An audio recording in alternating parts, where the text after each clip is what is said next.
Hello, Bacho. Let's read the question. The question says, in which of the following elements the electronic configuration is against Auber rule?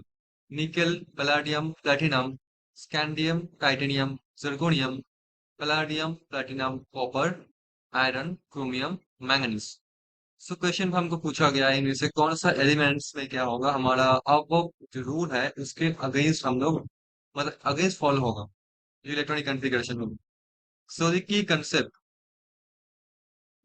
concept of this question is Aufbau rule. Aufbau rule. So first of all, हम जानेंगे what is Aufbau rule.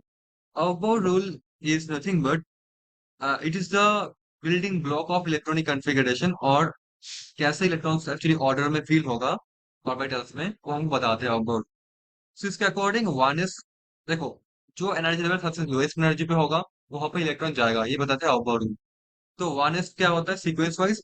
One S में पहले electron जाता है फिर जाता है to S पे फिर टू पी पे फिर थ्री एस पे फिर थ्री पी पे फिर जाता है फोर एस पे फिर जाता है हमारा थ्री डी पे फिर जाता है फोर बी पे फिर जाता है फाइव एस पे फिर जाता है फोर डी पे. ये होता है सीक्वेंस. बट हम जानते हैं हमारा जो कॉपर होता है सी यू इसका कॉन्फ़िगरेशन क्या होता है argon three D four S रहता है. पहले फोर एस में एक इलेक्ट्रॉन जाता है फिर थ्री डी में टेन जाता है. फोर एस में तो पहले दो इलेक्ट्रॉन जाना चाहिए था थ्री डी में तो क्यों गया क्योंकि D ten configuration is more stable. ये फुल फिल्ड कॉन्फ़िगरेशन होता है डी टेन मतलब डी टेन में बोला जाता है. जो हमारे पास पैलाडियम होता है पीटी होता है हम जानते हैं पैलाडियम के केस में जो हमारा इलेक्ट्रॉनिक कॉन्फ़िगरेशन होगा वो होगा krypton krypton four D ten five S zero. देखो यहाँ पे फाइव एस में इलेक्ट्रॉन है ही नहीं. फाइव एस में इलेक्ट्रॉन है ही नहीं. बट हम जानते हैं फाइव एस में पहले घुसता है फिर फोर्टी में जाता है. इवन तो फोर्टी में पहले चला गया तो ये भी अपर रूल के खिलाफ है. ठीक है. वही कि डी में डी टेन मतलब fulfil configuration D fulfil configuration में क्या होता है स्टेबिलिटी आता है. ठीक है. नेक्स्ट हमारे पास है प्लैटिनम. अगर देखा जाए तो प्लैटिनम पे क्या होगा प्लैटिनम पे तो और गजब है. ये होता है xenon four F fourteen five D nine six S one. ठीक है. ये है प्लेटिनम का कॉन्फ़िगरेशन. ये क्या होता है जितना हम लोग हायर हेवियर कंटेनर पे जाएंगे तो क्या होगा वहां पे ये जो 40 है जब ये पे नौ इलेक्ट्रॉन फिलअप हो जाता है ना तो क्या होता है सिक्स इसका एनर्जी हम जानते हैं कम हो जाता है. ठीक है. मतलब एक्चुअली आप सोचो पहले क्या होता है पहले तो हमारा सिक्स एस में इलेक्ट्रॉन भरेगा पहले सिक्स एस में भरेगा. ठीक है.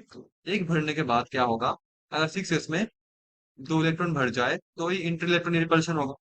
मतलब एक इलेक्ट्रॉन सिक्स एस में जाने के बाद क्या हो जाता है हमारा फाइव डी का एनर्जी लेवल कम हो जाता है. ठीक है. तो इसलिए फाइव डी में घुसता है. ठीक है. तो ये तीनों के तीनों जो एलिमेंट है देखो इलेक्ट्रॉनिक कॉन्फ़िगरेशन यहाँ पे सिक्स एस में दो घुसना चाहिए था फिर फाइव डी में घुसना चाहिए था एंटर करना चाहिए था इलेक्ट्रॉन आई वांट टू से. ठीक है. That is why so because in this elements the electrons are filled in higher energy levels first. पहले हायर एनर्जी लेवल पे फिल अप हो रहा है. हायर एनर्जी लेवल पे पहले इलेक्ट्रॉन्स फिल अप हो रहा है. ठीक है. Then lower energy level that is against of आउटबाउंड rule. So copper palladium platinum के जो इलेक्ट्रॉनिक कॉन्फ़िगरेशन थोड़ा सा वियर्ड है. ये आउटबाउंड रूल के अगेंस्ट है. तो option C is going to be the answer of this question. Hope you understood it well. Thank you so much.